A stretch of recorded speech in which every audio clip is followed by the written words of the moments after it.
écoutez, on propose qu'on commence. Alors bienvenue à tout le monde, bienvenue à tous et toutes. Voilà, deuxième webinaire du projet MedRésiste qui travaille sur, un projet FEDER sur l'IA en santé. Ici, on est dans la partie éthique où on fait au fond un travail un peu à la fois de synthèse et je dirais, un peu prospectif où, les webinaires servent à la fois à nous informer, comment dire? Nous former les uns et les autres, à discuter aussi et moi, comme, mon rôle, c'est ici, je suis la coordinatrice de la dimension éthique du projet, je ne prendrai pas plus la parole que dans la présentation aujourd'hui et dans la modération, puisqu'aujourd'hui on accueille nos collègues liégeois, Édouard Louis, Florence Kemax et Benoît Pétré, professeurs tous les 3 à l'ULiège pour nous parler du projet Ensemble, hein, qui est un des projets qui fait partie de l'ensemble du portefeuille des projets portés par MedRésiste. Je ne vais pas présenter trop le projet, je vais vous le laisser faire. Moi, mon rôle donc aujourd'hui, c'est de voilà, vous présenter. Donc, Édouard Louis, ben, vous êtes gastro-entérologue, professeur en gastro-entérologie et maintenant président, je pense, de MedRésiste cette année. Florence Kemax, philosophe éthicienne. Tu es aussi président du comité consultatif de bioéthique et Benoît Pétré, professeur en santé publique. Hein, voilà, je vous laisse tout de suite la parole. Donc, l'idée, c'est de parler plus ou moins 45 minutes et puis on aura un temps de discussion de manière tout à fait libre et je modérerai les échanges. Et je pense que vous avez tous accès normalement, oui, voilà, Est-ce que vous parfait. voyez mon écran? On voit ton écran, Très tout bien. à Je vais fait. me mettre en Oui, mode de présentation, comme ça, vous me dites si ça fonctionne. Ça fonctionne tout à fait bien. Voilà.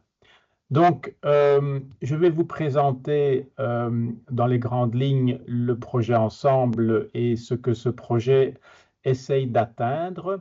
Et comme vous le verrez très rapidement, ce projet génère des questions de type éthique, philosophique, sociétal, extrêmement importantes et d'actualité. Et donc, cela fait du projet Ensemble un projet particulièrement intéressant à discuter dans le cadre de ce type d'ateliers collaboratifs avec des compétences diverses.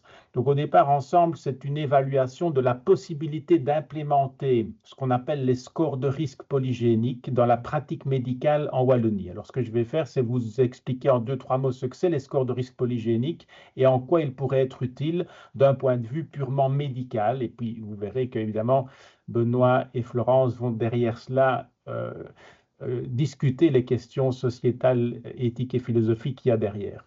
La médecine pratiquée dans les années 2020 reste une médecine fortement réactive, partant d'un tableau clinique, allant vers le diagnostic, et puis des traitements qui se font un peu par essai-erreur, sans beaucoup de personnalisation. Or, on a aujourd'hui des données à notre portée, à la fois des données génétiques, mais aussi environnementales et autres, qui permettraient de faire mieux, et notamment à partir de données génétiques environnementales, d'essayer d'évaluer des risques individuels de développer certaines pathologies. À partir de là, on pourrait imaginer, mais ceci est un modèle tout à fait théorique, des stratégies d'éducation, de prévention, de modification de l'environnement, de manière à essayer de diminuer finalement l'incidence et derrière ça la prévalence des maladies. Et puis, et ça c'est un volet que je ne discutais pas vraiment aujourd'hui, mais qui fait partie de la même démarche, c'est qu'une fois que la maladie est installée, ces mêmes outils génétiques, environnementaux et autres devraient permettre de mieux choisir les traitements en fonction des personnes qui sont en face de nous et donc de progresser également dans une médecine thérapeutique personnalisée. Alors, pourquoi est-ce que c'est possible? Parce qu'en fait, la plupart des maladies qui nous touchent aujourd'hui dans nos sociétés sont des maladies qui répondent à la définition de maladies communes complexes, c'est-à-dire des maladies qui sont liées à la fois à un terrain génétique complexe, et vous le verrez, je le dirai en 2 mots, on n'est plus dans des maladies monogéniques transmissibles verticalement dans les familles, c'est un autre modèle génétique, ce sont des maladies qui sont en fait liées à une foison de variants génétiques qui chacun contribue de manière faible à un risque et qui, ensemble, globalement, constituent un risque significatif. Et puis également, évidemment, à des facteurs environnementaux. Alors, on a mis quelques maladies ici à titre d'exemple, mais je peux vous dire que, en fait, la plupart des maladies qu'on rencontre répondent à ce type de définition. Et aujourd'hui, avec l'ensemble de ces maladies chroniques qui se déclarent d'autant plus qu'on prend de l'âge et avec le vieillissement de la population, ça commence à représenter des coûts de santé extrêmement importants qui deviennent difficiles à soutenir pour la société, d'où l'importance d'essayer de réfléchir à d'autres modèles plus intelligents d'utilisation de nos ressources. Alors, en 2 mots, je vais essayer de vous expliquer ce que sont ces scores de risque polygéniques. Donc, en fait, au niveau de notre génome, on a toute une série de zones variables. Et ces zones variables sont des zones tout à fait ponctuelles. Elles concernent vraiment les briques de notre ADN qui, chez les patients, peuvent être d'une couleur ou d'une autre, finalement, ces briques. Et donc, modifier, faire varier la composition totale du génome. Ces petits variants qu'on appelle des SNP, des Single Nucleotide Polymorphism, sont en fait plusieurs millions sur le génome de chacun. Et donc, on est porteurs de ces petites zones de variabilité qui nous rendent tous d'ailleurs différents les uns des autres. Et donc, ces variants sont très différents de ce que la plupart d'entre nous connaissent lorsqu'on parle de génétique, c'est-à-dire des gènes qui sont la cible de mutations et donc de modifications importantes qui elles-mêmes vont modifier fortement le fonctionnement du gène et donc de la protéine qui est liée à ce gène. Et donc, un seul gène, dans ce cas-là, une seule variation génétique peut générer à lui tout seul une maladie. Ça, c'est le modèle classique de ces maladies génétiques transmissibles. Ce dont on parle ici sont des variants qui semblent beaucoup plus anecdotiques, qui ne modifient pas en fait ni la structure de la protéine, ni la structure du gène, qui peuvent être impliqués parfois dans la régulation de la transcription du gène, mais qui ont un effet nettement moins important individuellement que les mutations génétiques couramment connues et associées aux maladies génétiques. Mais par contre, ces variants sont beaucoup plus nombreux et tout le monde en est porteur. Et en fait, c'est même, je dirais, une partie de ce qui nous caractérise et qui peut être considéré à l'intérieur de la normalité, c'est que si vous prenez chacune de ces briques dont je parlais tout à l'heure, ben, vous pouvez vous retrouver dans une situation où, par exemple, 70% de la population va avoir comme nucléotide une thymine et 30% une cytosine, et donc montrant là, au niveau de cette brique, une différence, qui a donc à elle seule un impact extrêmement faible sur la maladie.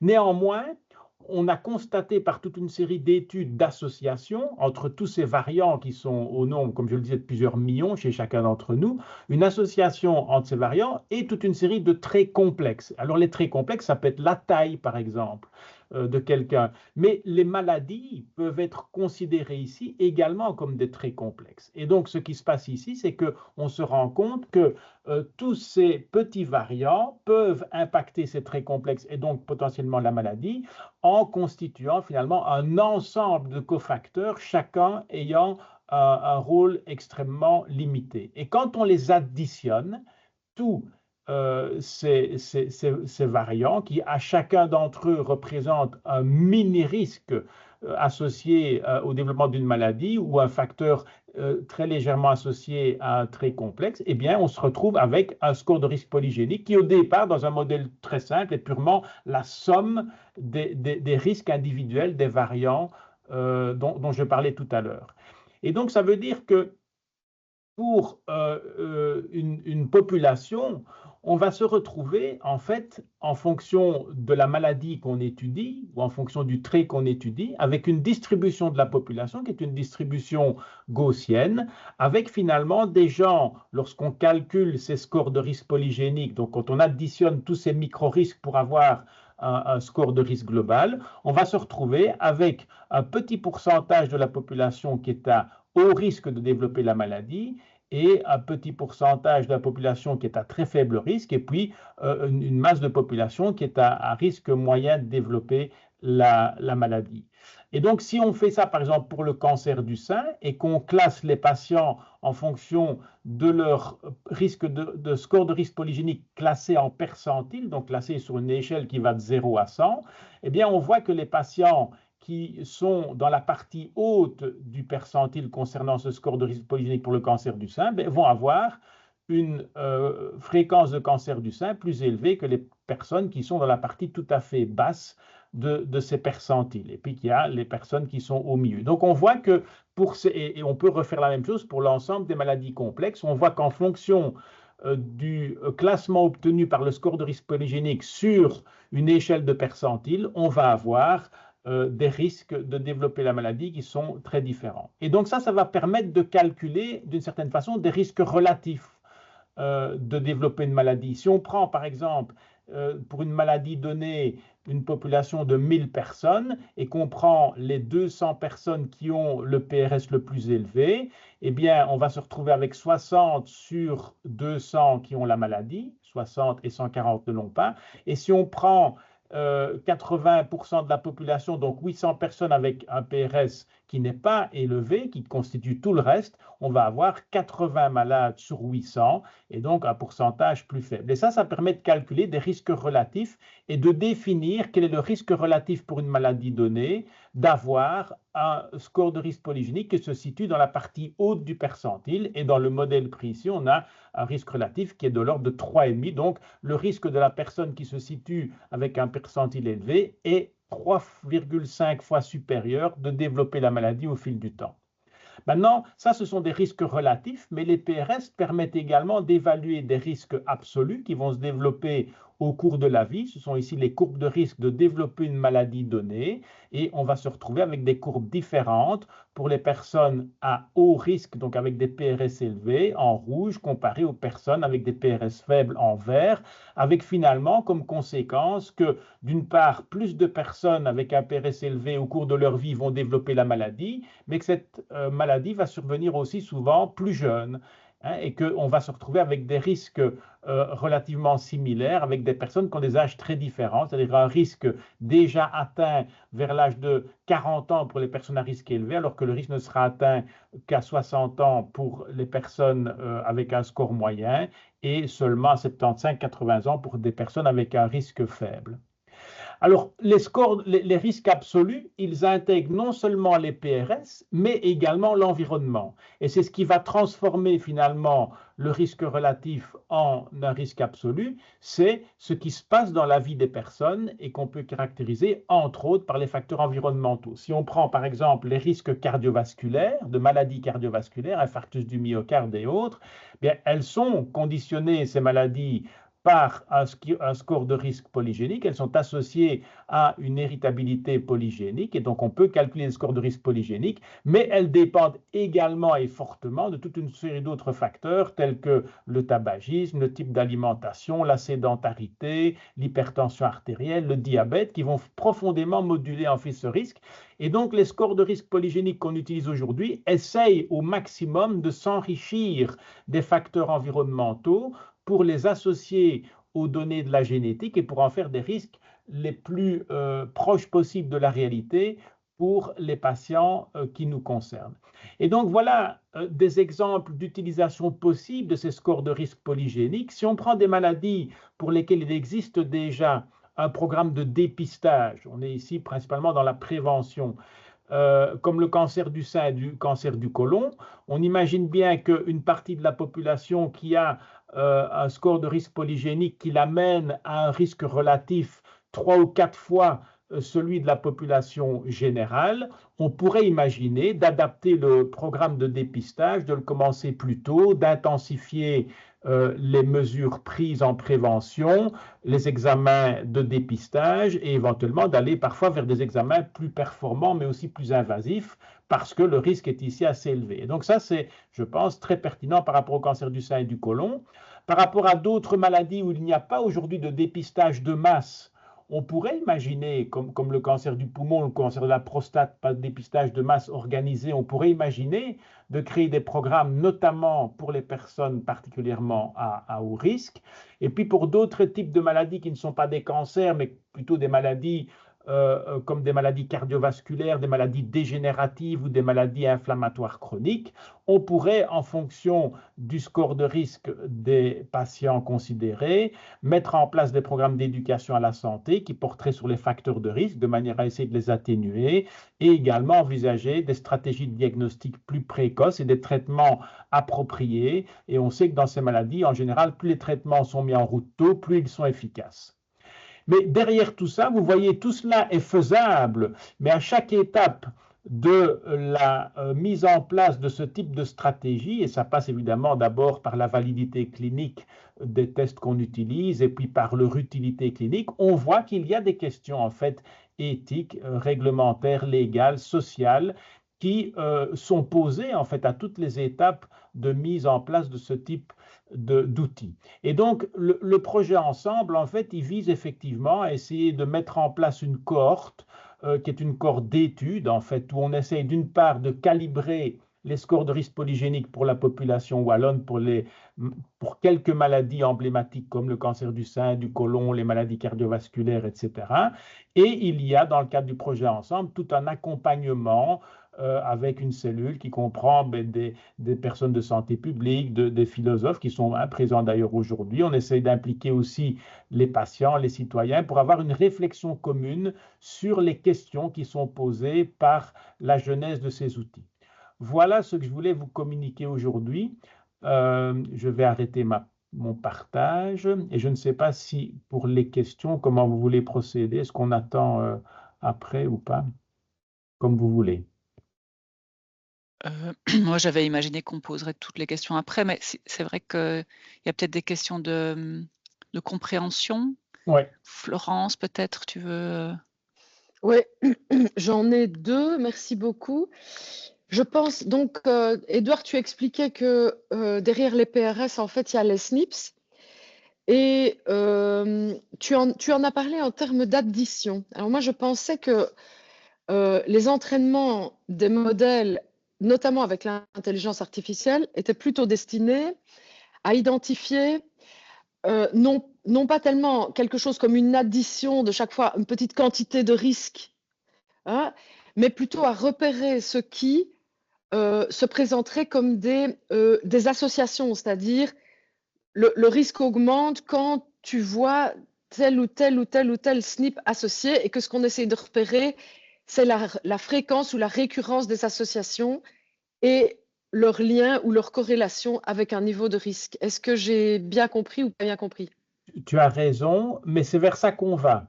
Mais les scores calculés aujourd'hui sont pour la plupart basés sur simplement des additions. Des additions mais tu as complètement raison, c'est-à-dire qu'à un moment donné, intuitivement, on se dit qu'il y a probablement des associations plus problématiques que d'autres avec des phénomènes de synergie ou de renforcement, ou à l'inverse, des phénomènes atténuateurs, et que par conséquent, on devrait pouvoir évoluer vers des modèles plus performants. Ce qui est assez fascinant, un peu dans le même ordre d'idées, c'est qu'on voit que plus on intègre, donc il y a des scores de risque polygéniques qui sont basés sur, par exemple, quelques dizaines de marqueurs, mais on voit que les modèles qui utilisent le génome entier sont plus performants. Et ça montre à quel point, en fait, toute l'information du génome est probablement pertinente, mais que pour l'appréhender de façon complète, il faut alors des outils qui sont à l'heure actuelle encore en cours de développement. Et c'est d'ailleurs un des objectifs d'ensemble, c'est pour la population wallonne. On part en fait de scores qui ont été établis sur des populations notamment anglo-saxonnes et on essaye de voir comment ils collent à la réalité dans nos populations et de voir si par hasard d'autres combinaisons ou d'autres facteurs pourraient moduler ces risques. Mais donc tu as complètement raison, mais on va vers ça. Mais aujourd'hui, on utilise surtout des modèles basés sur des additions. Oui. Et alors, j'ai une deuxième question, si je peux, et qui est un peu technique. J'ignore où vous en êtes exactement sur l'intégration on va dire, de ce qu'on appelle des facteurs environnementaux. Et j'observais sur tes diapositives que les facteurs environnementaux, au fond, alors, et à mon avis, c'est les plus faciles à appréhender, sont des facteurs qu'on peut aussi appeler comportementaux, c'est-à-dire manger de la nourriture de basse qualité, fumer, ne pas faire de sport. Et donc, est-ce qu'on peut imaginer, et est-ce que c'est envisageable, qu'on aille au-delà, parce que ça, c'est des paramètres au fond qu'on connaît déjà et sur lesquels déjà la santé publique peut essayer d'agir. Mais est-ce qu'il y a des gens parmi vous qui imaginent que ces facteurs environnementaux pourraient aussi être des facteurs environnementaux collectifs du type qualité de l'air, pollution des sols et ce genre de choses, quoi? Tout à fait. Et donc, ce qu'on fait pour essayer d'appréhender ces facteurs environnementaux aujourd'hui ensemble, c'est que on essaye de récolter un maximum de données disponibles chez les personnes qui participent à cette étude dans leurs dossiers médicaux qui renseignent souvent pas mal de choses sur le lieu d'habitation, sur la profession, sur certaines habitudes de vie, etc., qui sont des informations importantes. Donc, il y a toute une partie d'extraction, je dirais, de ces données. On a aussi des questionnaires et aujourd'hui, je disais tout à l'heure, il y a environ 5000 patients recrutés dans Ensemble et la moitié d'entre eux ont rempli ces questionnaires. On est en train d'ailleurs de faire une seconde version et il y aura un amendement sur les questionnaires pour essayer de les faire coller un peu plus à ce qui a été fait d'une manière générale au niveau international dans les études de ce type pour pouvoir plus facilement comparer. Et puis, tu as raison, il y a tout ce qu'on ne peut pas facilement avoir par un interrogatoire à travers le dossier. Et là, je discutais récemment avec des collègues qui travaillent sur les aspects environnementaux dans des maladies qui m'intéressent, comme les maladies inflammatoires de l'intestin, et qui me disaient qu'aujourd'hui, ils avaient tendance à ne plus tellement travailler sur des questionnaires, mais ils mesuraient dans le sang, dans la prise de sang, ils mesuraient en fait des PFAS et d'autres types de marqueurs, parce qu'en fait, à travers les questionnaires, on a beaucoup de mal à faire la part des choses, mais en fait, aujourd'hui, beaucoup de ces toxiques sont mesurables en fait, et très clairement, ils impactent beaucoup de ces maladies. Et donc, on va vers une situation où l'environnement va effectivement être appréhendé de façon très diverse, à la fois analysant le mode de vie, toute une série de facteurs comme ça descriptifs, mais également des mesures en fait de certains de ces paramètres à travers une prise de sang. Ouais. Et à terme, les modèles idéaux qu'on imagine sont effectivement des modèles qui intégreraient tout ça et qui deviendraient probablement des modèles plus performants dans leurs prédictions que ce qu'on a aujourd'hui.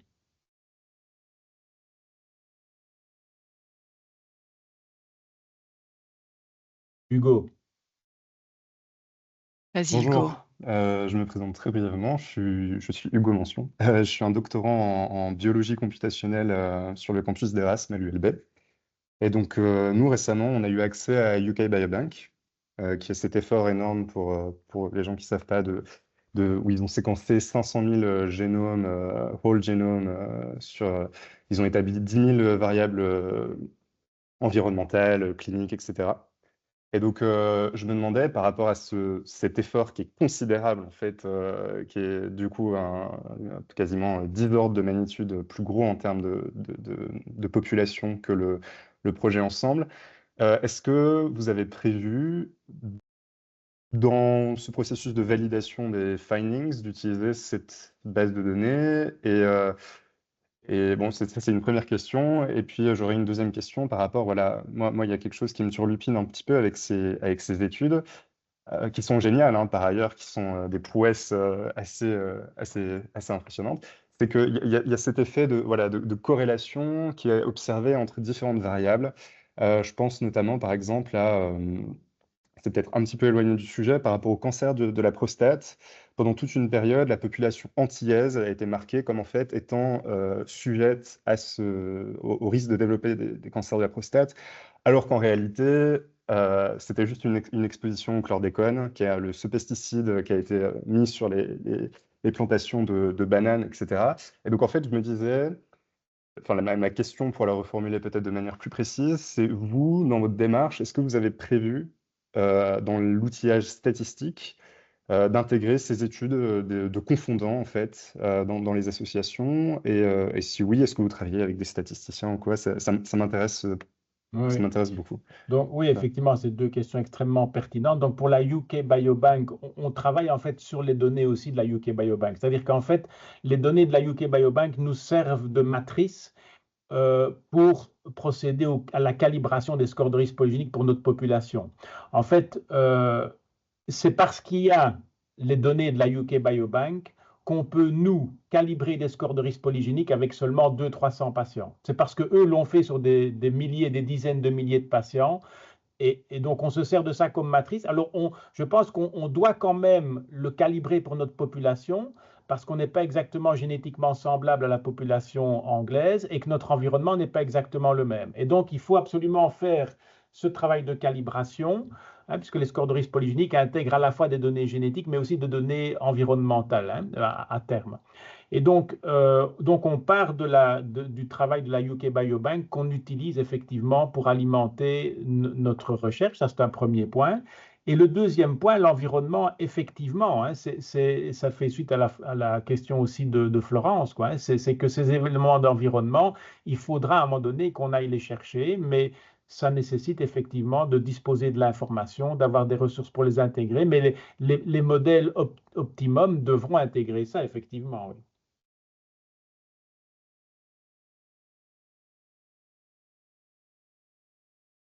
Florence, vas-y, merci pour cette réponse. Tu dois allumer ton micro. Oui, encore une toute petite question. Donc, on a on va dire, ces empilements de variants, mais dont on voudrait aussi examiner la dynamique mutuelle ou plus globale, c'est-à-dire quels effets ils produisent quand ils sont associés. Mais si on prend par exemple, en effet, le fait du chlordécone dans les Antilles, et je pense, j'entendais ce matin un débat sur la réintroduction des nicotinoïdes, néonicotinoïdes dans l'agriculture en France, là. Est-ce que c'est indifférent de savoir si, par exemple, les mutations que l'on observe sont elles-mêmes déjà la cause, enfin, ou l'effet d'une cause qui serait environnementale? Est-ce que c'est indifférent, en fait, ce qui est la cause et l'effet là-dedans? Vous voyez ce que je veux dire? Vous pourriez avoir les mutations génétiques et puis dire par ailleurs il y a l'environnement et qu'associé aux deux, ça fait autant de risques. Mais on peut imaginer que c'est certains des variants qui nous intéressent et qu'on sait associer à un risque, par exemple, de maladie inflammatoire de l'intestin. On peut peut-être, enfin, vous voyez ce que je veux dire? On va le compter deux fois. Si on dit exposé à un environnement, ça va produire tel risque. Mais si déjà, en fait, la mutation est elle-même liée, enfin, ou les petites variants, est-ce que ce sont des variants qui sont, enfin, dont on imagine bien que la cause peut être externe aussi. Vous voyez ce que je veux dire? Je pose une question naïve et je ne suis pas biologicien. Mais si je comprends bien ta pensée, en fait, ce qu'on peut imaginer en tout cas, et on le sait dans certaines situations, c'est que des facteurs environnementaux n'obtiennent un effet que dans certains terrains génétiques. Et donc, on peut imaginer qu'un facteur environnemental, en dehors d'une combinaison génétique X, il est sans effet. Et que uniquement en présence d'une combinaison génétique donnée, il va avoir un effet. Ou on peut imaginer aussi, c'est tout à fait possible, qu'un variant génétique a un effet mineur, mais qu'en présence d'un facteur d'environnement, cet effet devient majeur, par exemple. Donc, il y a réellement une possible interaction entre tous ces facteurs. Et en fait, c'est là aussi qu'interviennent tous les processus de calibration dans des populations données et intégrant une série de facteurs de risque autres, notamment environnementaux donnés. C'est de voir dans quelle mesure ces facteurs interagissent et d'arriver à la combinaison qui est la plus informative. Et il se peut très bien que dans certains modèles, des variants tombent, parce que, par exemple, le variant génétique qui révélerait le rôle toxique d'un certain agent environnemental n'est pas présent dans une population, par exemple. Ça, on pourrait aussi l'imaginer. Donc, tout ça sont des choses dont il faut tenir compte, effectivement.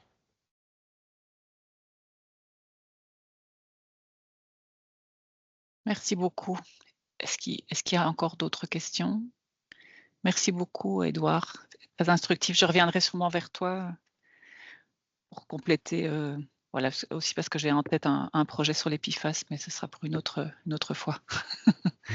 Est-ce que je laisse la parole soit à Florence, soit à Benoît? Je ne sais plus dans quelle heure vous aviez décidé d'intervenir. Benoît, je t'en prie, qu'est-ce qu'on avait décidé? C'est peut-être pas plus logique que toi tu interviennes maintenant sur les aspects éthiques et puis moi un peu plus large, je dirais. Oui. Ok, je vais vous faire en effet quelques suggestions. Est-ce que je dois aller par la fenêtre ou l'écran? C'est toujours ça qui m'échappe.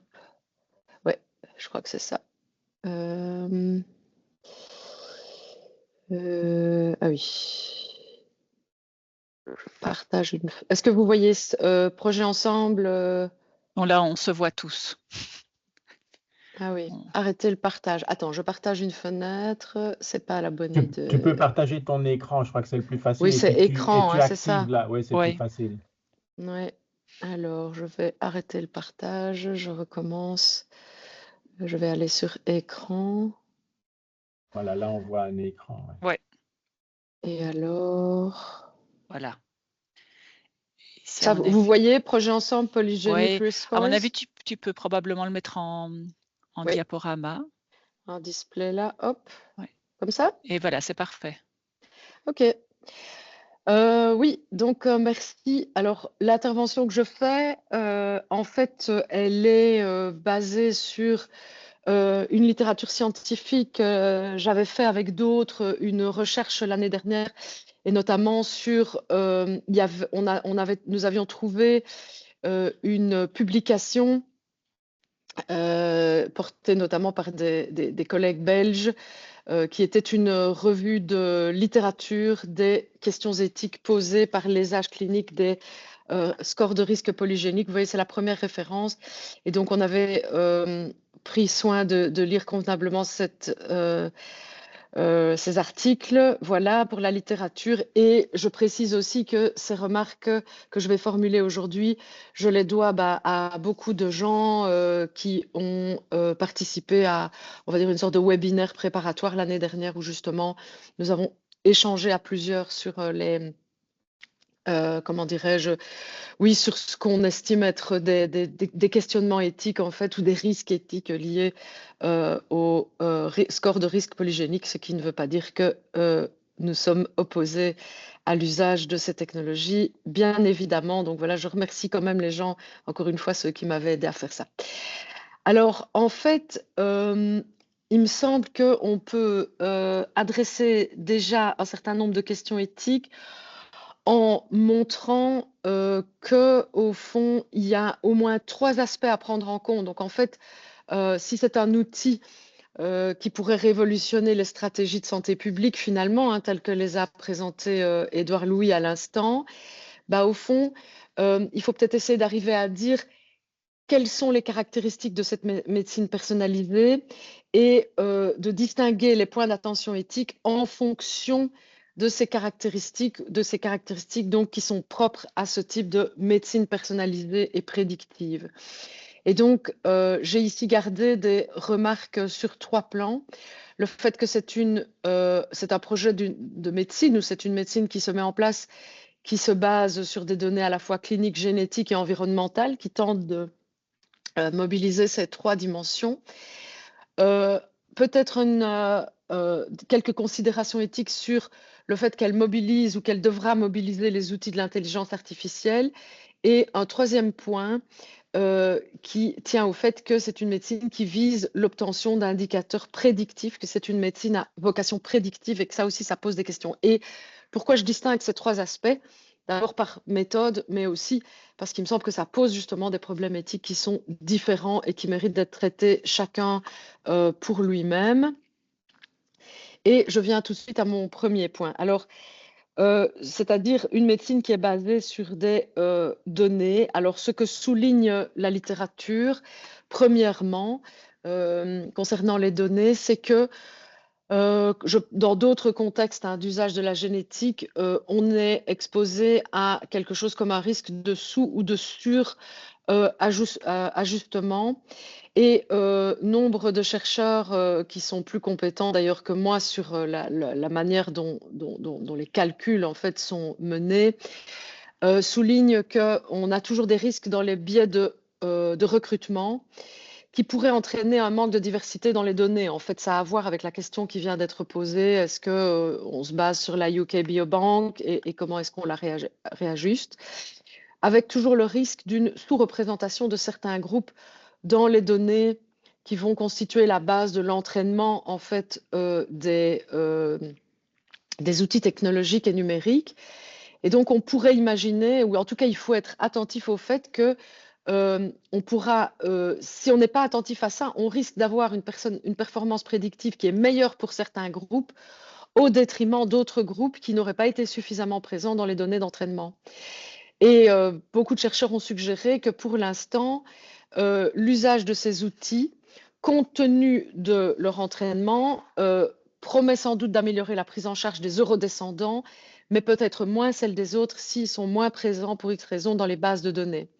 Alors, c'est un problème méthodologique, c'est un problème épistémologique, mais certains et certaines ont souligné que cela exacerbe des disparités de santé, en fait, qui sont déjà existantes, ou pourraient exacerber les disparités de santé qui sont déjà existantes entre groupes, on va dire, ethniques, pour aller vite, et que cela touche à un risque d'inéquité, d'injustice. Et donc ici, je dirais que une recommandation très formelle qu'on pourrait faire, parce que moi, je ne sais pas comment on fait, mais c'est de dire on doit être absolument exigeant, en fait, ou avoir des exigences très élevées en termes de méthodologie pour s'assurer de ne rater personne et de ne pas avoir des outils qui pourraient aggraver les injustices si leur valeur prédictive était meilleure pour certains groupes sociaux plutôt que d'autres, quoi. Et il y a des raisons en fait à ça. Je les mentionne ici en petite note en disant qu'il y a d'abord des publics qui vont être moins enclins à participer à des études qui devraient donner des données pour l'entraînement, si vous voulez, pour toutes sortes de raisons sociales, et ça c'est un autre sujet, la façon d'attraper l'ethnicité ou la race, hein, ça tout dépend, on sait bien qu'il n'y a pas de race biologique, mais enfin la descendance des gens, il y a des difficultés aujourd'hui dans des pays comme la Belgique à faire en sorte que, bien que les gens aient des descendances très différentes, à leur demander de l'identifier, quoi. Et on sait que l'auto-attribution d'ethnicité chez les individus, c'est parfois compliqué et il faudrait aussi avoir des méthodes plus robustes pour faire cela. Voilà, c'est un premier point. Je viens à un deuxième point qui concerne, disons, les données ou la haute exigence, en fait, les hauts standards méthodologiques dont on devrait faire preuve pour ne pas créer de l'injustice, c'est que il faut prêter attention au risque de mobiliser des catégories sociales en médecine, parce que si, évidemment, hein, Edouard disait tout à l'heure que on a besoin d'ajustements par rapport à la UK Biobank, parce que, en fait, notamment chez nous, nous n'avons pas la même immigration exactement qu'en Angleterre. C'est lié à l'histoire coloniale, en fait. Eh bien, si l'ajustement doit être fait en fonction de ces populations et en essayant de les attraper quelque part, il faut faire très attention à ce que justement ces catégories, que je dis pour aller vite, de race ou d'ethnicité, ne soient pas des catégories figées, hein. Comment est-ce qu'en essayant d'attraper cette dimension-là, on garde, on va dire, à la porte ou à l'extérieur des formes de catégorisation sociale qui n'auraient pas de pertinence biologique? Je pense que c'est une vraie question parce que ce sont des termes qui, en fait, sont des catégories dynamiques utilisées par les sciences sociales qui servent à représenter des interactions sociales et pas encore, si on veut, des substrats biologiques.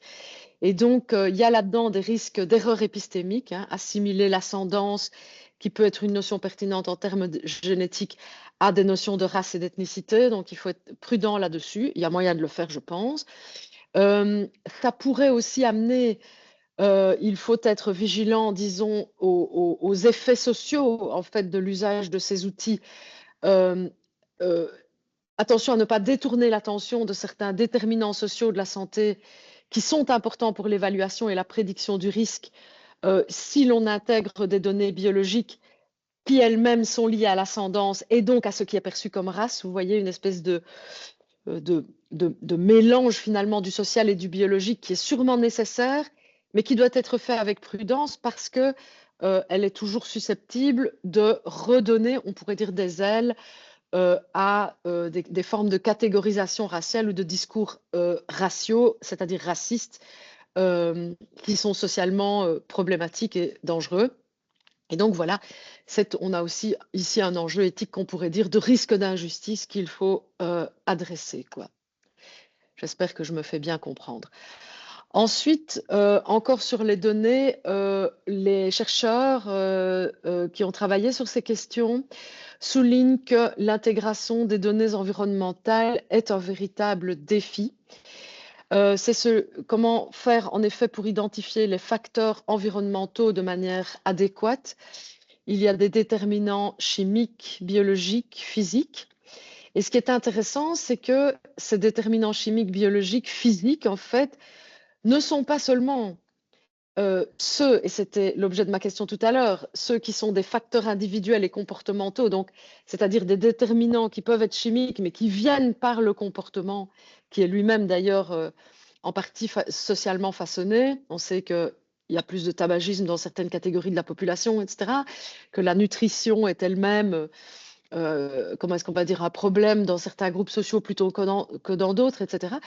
Et donc, bien veiller finalement à ce que les déterminants chimiques ou biochimiques ou physiques, etc., qui sont dans l'environnement, comme les PFAS par exemple, à bien voir qu'on doit les attraper non seulement comme pouvant évidemment transiter par des choses qui vont être activées par le comportement, mais qui peuvent aussi au fond être au départ, ou qui sont au départ des déterminants quelque part qui n'ont pas grand-chose à voir avec le comportement et qui impliquent plutôt quelque chose comme une responsabilité collective. Par exemple, essayer d'avoir un environnement plus sain pour les pouvoirs publics. Donc il y a vraiment une question là, en termes éthiques, je dirais, et politiques d'ailleurs, de responsabilité des pouvoirs publics à partir du moment où on intègre les données environnementales. Et je crois que ça, c'est une question qui devrait être adressée dès maintenant en disant, ben, si on se dote de cet outil, que ça entre dans notre système de santé, je pense qu'il faudra avant toute chose, avant les discussions avec les pouvoirs publics, dire, mais en fait, en réalité, c'est très intéressant, ça va nous permettre aussi peut-être d'objectiver d'une manière inédite les facteurs environnementaux de la santé, mais ça va signifier que le niveau de responsabilité des pouvoirs publics à cet égard augmente et que s'il n'y a pas de geste de ce côté, je crains fortement que l'outil ne soit le levier de comment est-ce qu'on pourrait dire, de désespérance encore plus grande du citoyen qui va se rendre compte que l'environnement dans lequel on nous fait vivre, en fait, est vraiment catastrophique. Voilà. Et donc, il ne faut pas négliger le fait que ce style de recherche, quand elle cherche à intégrer les données environnementales, elle suscite des attentes citoyennes très, très fortes et que je crois qu'il faut se doter de tous les outils, de toute la réflexion pour pouvoir être en mesure de commencer à répondre aux attentes citoyennes qui risquent de se faire entendre. Alors, je viens au point un deuxième aspect de cette médecine personnalisée et prédictive. C'est une médecine qui mobilise l'intelligence artificielle. Et là, il y a deux remarques principales dans la littérature que nous avions épluchées. C'est un, le défi de la boîte noire. Il peut exister un déficit d'explicitation sur la manière dont les résultats sont générés. Et on sait que l'entraînement par intelligence artificielle, ben, ça peut amener à des problèmes épistémologiques du type inscrutable evidence. C'est un problème en fait parce que on a aujourd'hui d'un côté un encadrement de l'IA dans l'IA Act qui dit il faut un principe de transparence, il y a un droit pour les individus à recevoir des explications, a right to explanation, c'est quelque chose qui est dû finalement à la société. Les systèmes AI devraient être en quelque sorte explicables. On devrait pouvoir rendre des comptes sur la manière dont les résultats sont engendrés pour les décisions qui impliquent des hauts risques. Et ça, c'est prévu dans l'AI Act. Et alors, qu'est-ce qu'on fait en médecine? Parce que si on arrive à des profils génétiques où les gens sont vraiment à très, très haut risque, je crois qu'il faut pouvoir donner toutes les informations sur la manière dont les informations dont on dispose et qui invitent à prendre une décision ont été générées, quoi. Ces informations, ces connaissances, disons. Voilà. Et il y a bien sûr aussi dans les AI Act les enjeux de non-discrimination qui sont très importants. Et ça, finalement, c'est déjà le point dont j'ai parlé auparavant. Voilà. Mais un principe de accountability et qui, me semble-t-il, doit encore être développé aujourd'hui. Alors, deuxième défi avec l'intelligence artificielle qui est impliquée ici, c'est qu'il y a un défi épistémique qui reste toujours le même, en fait, parce que bien sûr, on utilise de la prédiction en médecine depuis longtemps et puis des raisonnements en termes de risque, mais le défi épistémique de la différence entre causalité et corrélation, probabilité et prédiction, on sait en fait qu'il reste de la littératie à faire, aussi bien dans le monde médical qu'auprès des citoyens, pour pouvoir s'approprier adéquatement ce qu'on appelle un risque, quoi. Et voilà. Donc, et il faut faire très attention aux risques là. Chez les médecins, par exemple, qui ne seraient pas suffisamment entraînés ou formés à faire cela, mais qui devraient quand même transmettre ces informations, d'arriver à ce qu'on appelle dans le domaine, enfin dans les épistémologies qui s'occupent de ce genre de choses, l'inconclusive evidence, c'est-à-dire faire dire à des résultats des choses, c'est-à-dire des propositions de thérapeutique, des décisions à prendre concernant une intervention chirurgicale ou autre, par exemple, que sais-je, des choses qui ne sont pas dans l'esprit de celui qui donne cette information parfaitement bien arrimée aux résultats et aussi aux méthodes qui ont été mises en œuvre pour générer les résultats. Voilà. Donc, c'est des défis épistémiques, mais encore une fois, pour moi, les défis épistémiques, ils sont intimement liés aux défis éthiques parce qu'en fait, on ne peut pas se permettre en médecine d'avoir voilà, on va dire des connaissances fragiles ou en tout cas des compétences fragiles chez ceux qui vont manipuler ces connaissances, quoi. Parce que ça a un enjeu pour les patients, les patientes et les populations. Alors, je vais terminer avec la question des indicateurs prédictifs. Est-ce que j'ai encore du temps ou j'ai parlé trop longtemps? Je n'ai pas regardé mon temps. Excuse-moi, Nathalie. Je t'en prie, tu peux terminer ce que tu dois dire. Ok, je crois que j'en ai encore une après ceci, je ne vois pas la suivante. Oui, je pense que, bon, bah, ça c'est une vieille histoire, hein. Quand on a une médecine qui va cibler et donner une importance telle aux indicateurs prédictifs, mais il y a d'autres, la médecine a toujours eu des moyens de faire on va dire de la prédiction en termes de risque, etc. Mais ici, ça va devenir sans doute encore plus important. Il y a l'enjeu de la compréhension et de la communication de l'information. C'est une information qui devra être communiquée aux décideurs, mais aussi aux patients. Ce n'est pas les mêmes publics et donc il faut absolument adapter, et notamment sur l'enjeu dont je parlais avant, parce que je pense que ce n'est pas du tout quelque chose qui est encore clair dans la tête de la plupart des gens, la différence entre causalité, corrélation, un risque, des probabilités, des prédictions au sens plus vulgaire du terme, etc. Et donc, il y a vraiment un enjeu de formation des professionnels de la santé sur le terrain en termes de genetic data literacy et d'information adéquate des patients, quoi. Alors, je pense qu'on doit aussi adresser, c'est-à-dire aussi prévenir en fait le problème de l'interprétation déterministe des scores de risque polygéniques.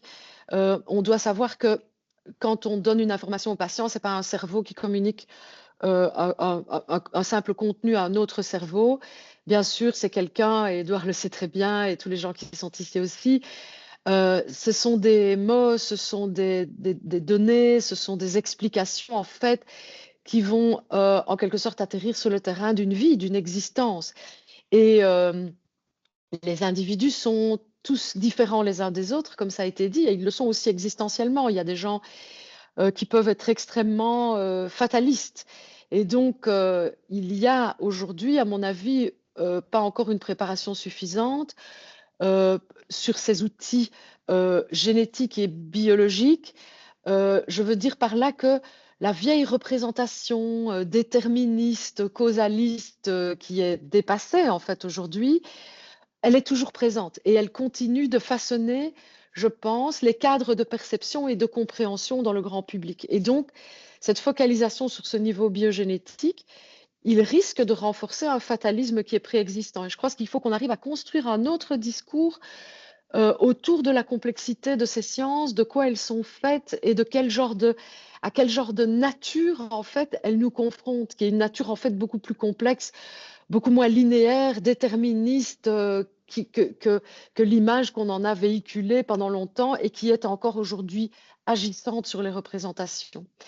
Et donc, il faut s'imaginer que, compte tenu de ce facteur important, on pourrait avoir, en effet, des mauvaises compréhensions, des attitudes comment est-ce qu'on pourrait dire, d'autoréalisation de la prophétie, etc. Et je crois que l'enjeu psychologique de la signification de ces données devrait être adressé et, à mon avis, aussi adressé à partir de la production d'une image de la biologie qui soit plus adéquate à ce qu'elle est devenue aujourd'hui, effectivement.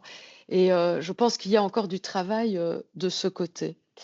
Alors, dans comprendre et communiquer l'information, voilà, je crois qu'on doit admettre qu'aujourd'hui, on n'est peut-être pas encore équipé. C'est peut-être un travail aussi à faire avec des philosophes, des historiens des sciences, des sociologues des sciences, voilà.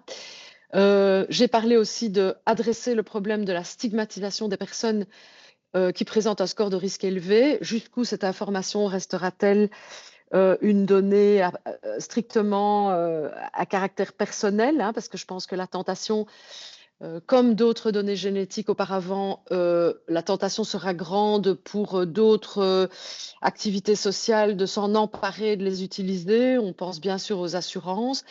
Et donc, qu'est-ce qu'on va faire en fait de cette information, des scores de risque des personnes? Si même les gens peuvent entrer dans quelque chose comme une perception négative d'eux-mêmes, on devra aussi veiller à ce que ça n'affecte pas leur crédit, leur statut, leur valeur sociale, quoi. Voilà. C'est un défi aussi, je dirais, important. Et alors, je termine tout à fait avec un point que j'avais ouvert l'année dernière, sur lequel j'ai continué à travailler. J'aurais bien aimé vous en dire davantage, mais je n'avais pas le temps ici ni de préparer, ni de le dire. C'est que comment faire entrer, la question pour moi, c'est comment faire entrer ces indicateurs prédictifs dans, on va dire, la vie humaine, dans l'existence humaine. Je pense que ce que nous appelons la liberté, en tout cas dans la conception, on va dire, moderne, hein, que nous en avons et qui est partagée aujourd'hui par beaucoup même dans sa formulation, disons, occidentale tardive ou de la modernité tardive, est aujourd'hui appropriée par beaucoup d'humains sur le globe. Et je crois que cette conception de la liberté est intimement liée à l'idée d'une indétermination de l'avenir. Je pense que c'est extrêmement important. Beaucoup de philosophes ont écrit au cours des 2-3 derniers siècles sur la liberté humaine, sur la liberté individuelle. Bien sûr, c'est un idéal, hein, et c'est aussi une question politique.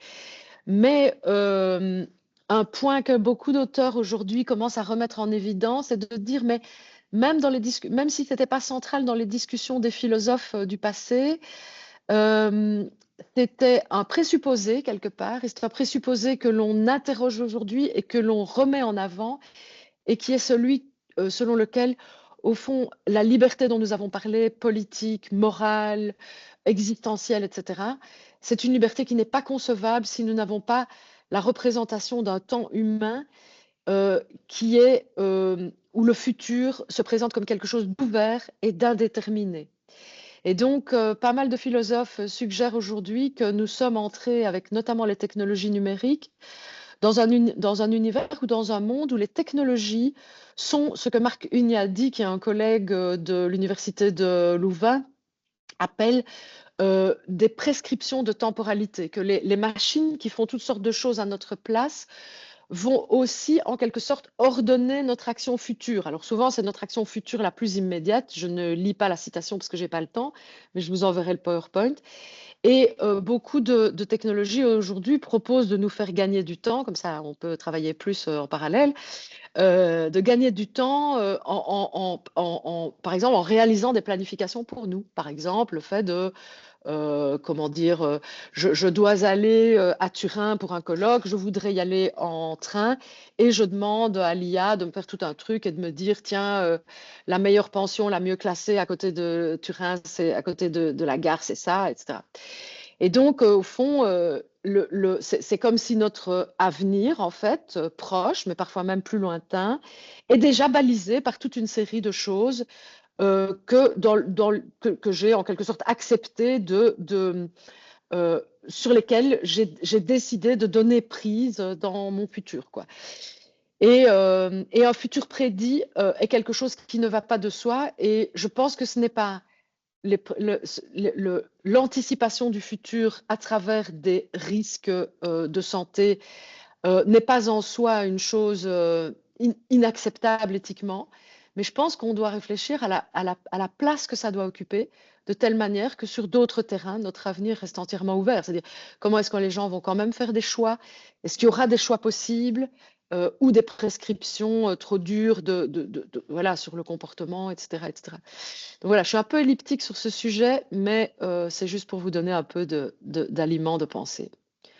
Food for thought. Merci Florence. Oui, ça me fait penser à l'expression d'un autre philosophe, la Lusso, sur la colonisation du futur. Voilà, c'est un peu une autre manière de le dire, mais coloniser le futur avec toute une série de choses qui sont déjà écrites, et donc voilà. Voilà. Mais bon, je vais pas. Est-ce que je propose peut-être qu'on garde les questions pour Florence après la présentation de Benoît, puisqu'il est déjà, voilà, le temps passe vite, et qu'on puisse. Mais merci en tout cas, Florence, c'est super intéressant. Je pense que tout ça va nourrir nos réflexions, en effet. Parfait. Mais je poursuis alors, et puis Oui. on partagera les questions juste après. Oui. Peut-être vous situer d'abord d'où je parle. Que moi, je suis en effet prof de santé publique avec une spécialisation dans les enjeux de prévention et de promotion de la santé. Et donc, peut-être, je vais discuter plus des enjeux autour des scores de risque polygénique sur les aspects de prévention. Et puis, ma casquette de santé publique amène à deux types de considérations. L'une, plutôt en tant qu'observateur des dynamiques de prévention en Belgique et en région wallonne particulièrement. Et puis, l'autre, en tant que acteur de changement, et donc ici de venir outiller la réflexion sur finalement ce qu'Édouard Louis appelle comme projet, c'est-à-dire les questions.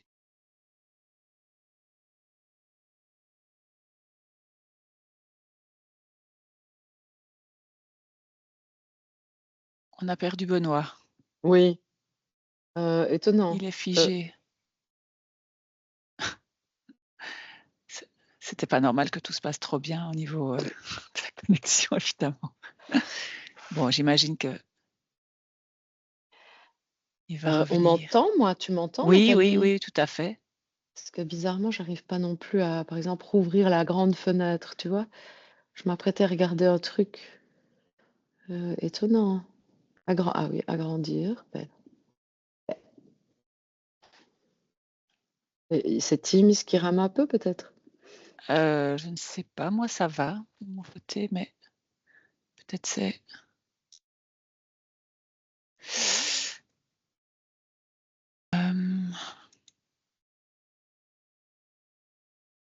Est-ce qu'il faut qu'il se déconnecte et se reconnecte? Je ne sais pas. Ah voilà, on va recommencer l'opération.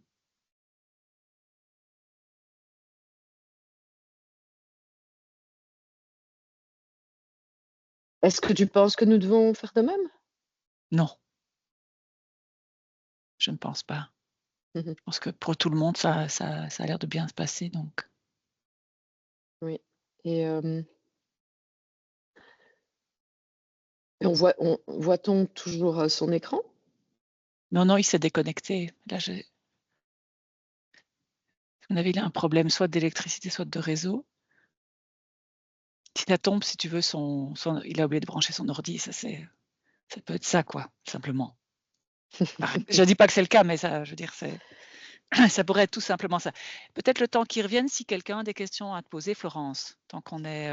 Ah oui, et je les note, et à la limite, s'il revient, je Oui. n'y réponds pas, mais je les aurai pour après. Ben voilà, Voilà. si, voilà, Hugo. Ah, Benoît, attendez, une seconde. Ah, il t'envoie un Benoît est en message. train de m'appeler. Benoît, Oui, Florence, je suis désolé, on vient de me...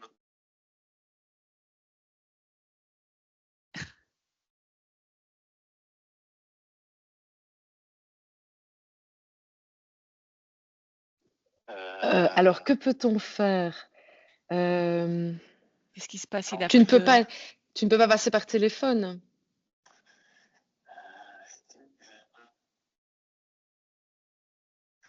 Mais je ne sais pas si tu as Teams sur ton téléphone. Donc, je vous informe que l'on vient de couper carrément tout le courant chez Voilà, Benoît c'est ça. et qu'il y a une camionnette, effectivement, du ORES, du réseau d'électricité, qui se trouve devant sa maison. Donc, Voilà, c'est ce qui me ça paraît semblait. compromis. C'est souvent comme ça. On a eu ça l'autre jour avec... Oui, Je peux me connecter sur Teams, à mon avis, par mon portable, oui. mais je n'ai pas les liens. Donc, Ah, toi, tu les as, Florence, peut-être oui, que d'accord, je les ai. Donc, je vais. D'accord, bah, tu nous rejoins via ton téléphone, sur Teams, et moi, je vais bah, projeter tes dias. Ok, Ça va. ça va? Oui. Oui, Oui, oui. j'essaie.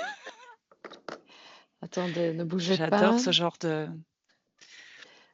Ça- Quand j'étais prof à Namur, c'est un exercice de fabulation spéculative que je faisais à mes étudiants en informatique. Que restera-t-il de l'informatique quand il n'y aura plus d'électricité? Eh bien, tu vois, l'exercice est beau, mais on n'avait Oui. pas assez d'imagination, en fait. C'est vrai que toutes sortes de gens ont dû être libérés de toute une partie du travail pendant quelques jours en Espagne et au Portugal, là, quand il y avait cet incroyable truc. Alors, à nouveau, attendez, ne bougez pas, je vais passer par l'écran. Voici écran. Et alors, Voilà, parfait. vous voyez le truc? Je Tout le à mets fait. en Oui. display. Oui. Voilà. Et alors, mais en attendant que Benoît arrive, sauf si vous me dites qu'il est là, parce que du coup, je ne vous vois pas tous. Il n'est pas encore là. Ben, j'écoute la question, alors s'il y en avait une. Oui. Oui, alors c'était juste pour rebondir sur deux petites choses. Donc pour UK Biobank, en fin octobre, il y a eu un peu un scandale. C'est qu'il y a un groupe pseudo-scientifique qui est un groupe qui a tenu par la suite des thèses racistes assez importantes, a eu accès en fait aux données de UK Biobank. Et en fait, je me demandais, comme vous faites partie de ce groupe ensemble, comment est-ce que vous comptez contrôler l'accès à ces données, de sorte à s'assurer en fait justement qu'il n'y ait pas des groupes qui par la suite soutiennent ce genre de thèses qui sont absolument dégueulasses. Et donc ça, c'est la première question. La deuxième, c'était, comme Nathalie l'avait suggéré au début par rapport à cette apparition de nouvelles charges d'anxiété à cause des technologies émergentes, finalement, cette capacité de prédire avec les PRS la propensité à développer une maladie, etc.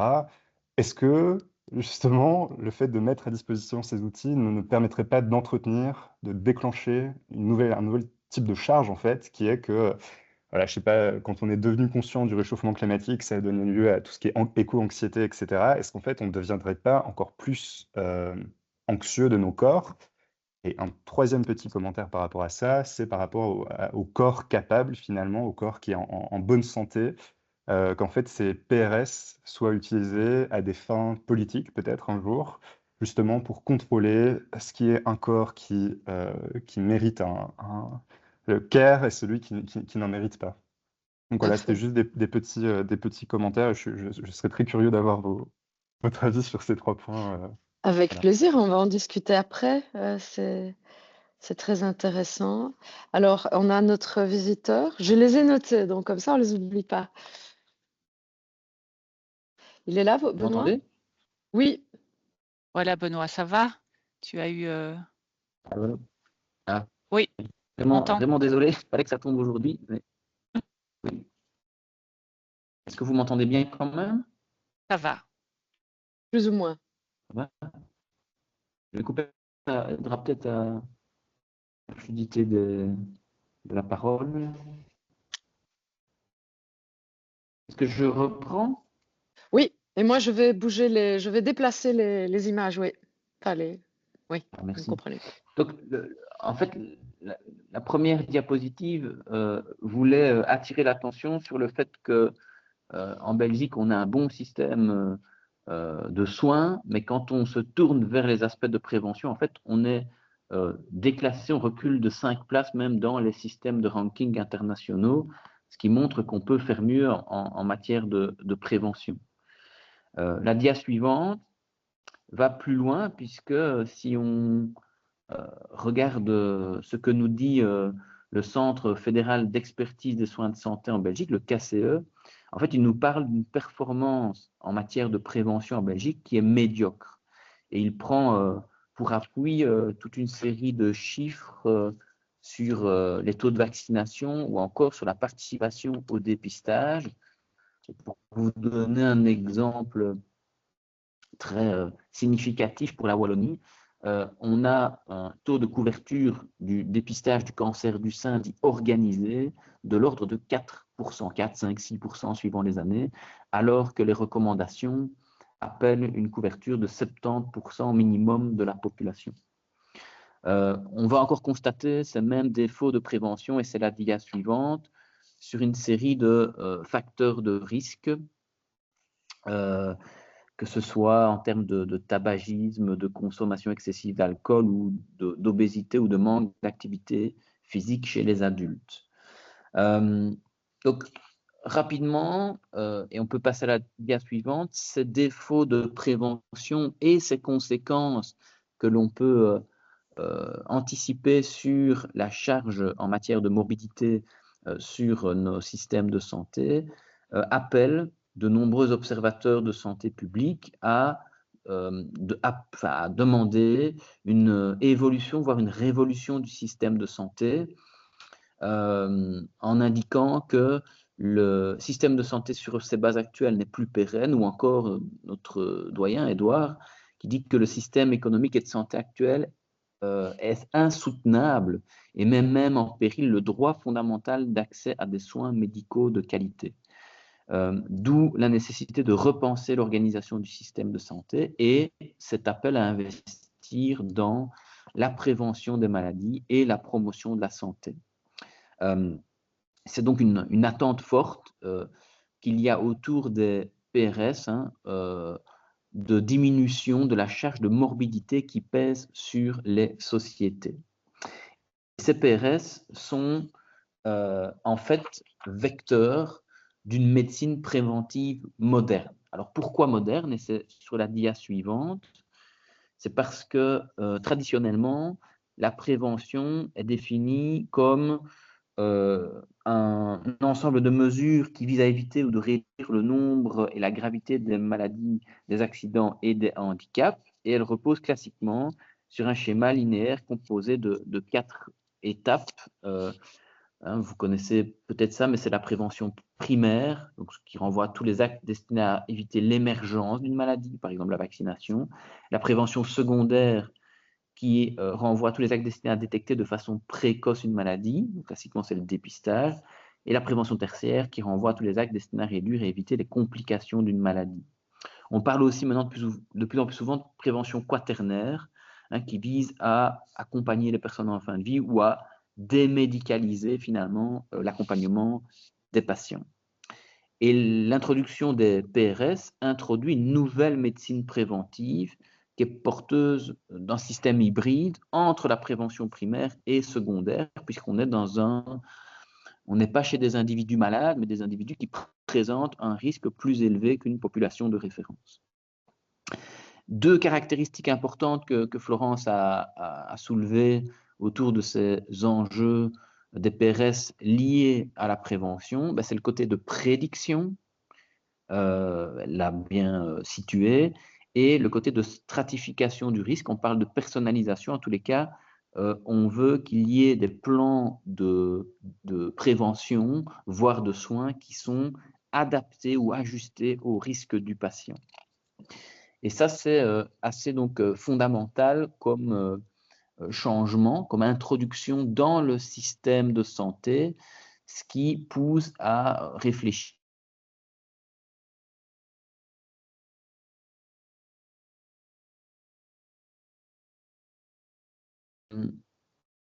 Alors, la dia suivante nous indique que l'introduction de ces dispositifs et le potentiel que l'on veut leur confier reste aujourd'hui à l'état de promesse ou à l'état d'hypothèse et que nous devons bien les considérer comme tels. Autrement dit, il y a de grands espoirs sur ces nouveaux outils de médecine prédictive préventive, mais qui, au jour d'aujourd'hui, ne restent que des hypothèses de travail. D'ailleurs, la mise en pratique en routine clinique de ces outils reste assez marginale. Donc, ça veut dire que aujourd'hui, l'utilisation reste majoritairement liée à la recherche, et cela pour différentes raisons, notamment parce que les progrès technologiques vont trop vite par rapport aux capacités d'intégration dans les pratiques cliniques, parce qu'il y a une frilosité, notamment des autorités publiques, d'engager des moyens sur ces technologies dont la plus-value n'est pas encore démontrée en société, parce que la preuve scientifique des essais de recherche comme ensemble, et ces débouchés, n'est pas suffisant que pour être éprouvé dans des conditions réelles. Ça touche d'autres aspects, on va y revenir, d'enjeux d'acceptabilité, de compatibilité avec des contextes de réalisation, de valeurs de société. Parce que, Florence l'a esquissé aussi, il y a des craintes que ces outils n'accaparent les ressources donc de la santé publique au détriment d'autres interventions sur des déterminants majeurs de santé.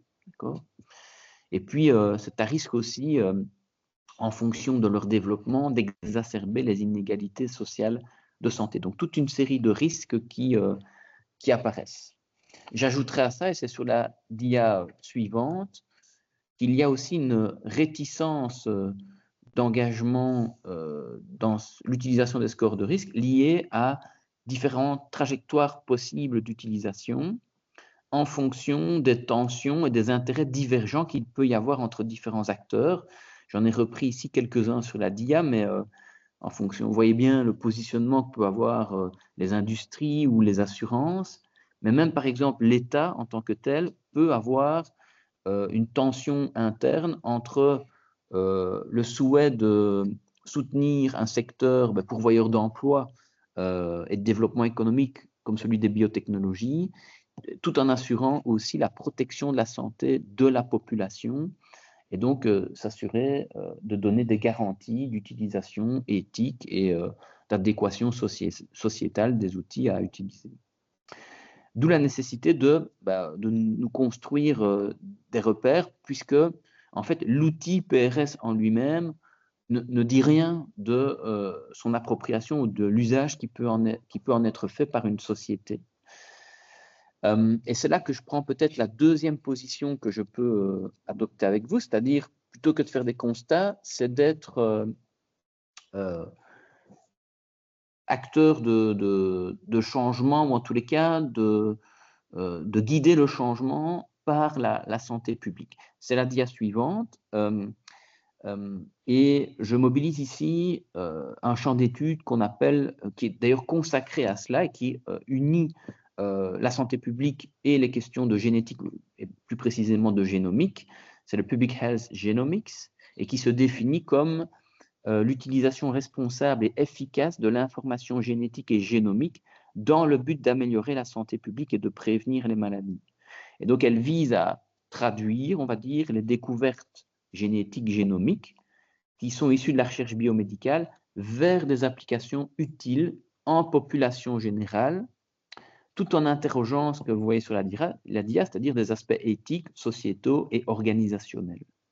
Et je mobilise ici la notion de santé publique dans les deux sens du terme, public parce qu'on approche une population, on veut une approche populationnelle de la question, et publique car elle est liée aussi à une gestion politique de la santé, et donc de comment un État peut se positionner dans la régulation à adopter autour de ces outils. Et je voudrais partager alors dans les 3-4 minutes qui me restent quelques cadres pour aider à penser cette intégration des outils de type score de risque polygénique. Premier repère, c'est la dia suivante, s'il vous plaît, Florence. Je vois que le texte est effacé, mais ce n'est pas grave. C'est ce que peut nous apporter la promotion de la santé. Alors, la promotion de la santé, c'est quoi? C'est une manière d'envisager la santé publique qui est née à la fin des années 80, début des années 90, qu'on a parfois qualifié d'ailleurs de nouvelle santé publique et qui est un champ de pratiques spécialisées, interdisciplinaires et engagées au service d'une santé publique qui se fixait pour ambition de réduire les inégalités sociales de santé et d'augmenter le pouvoir d'agir des individus et des collectivités,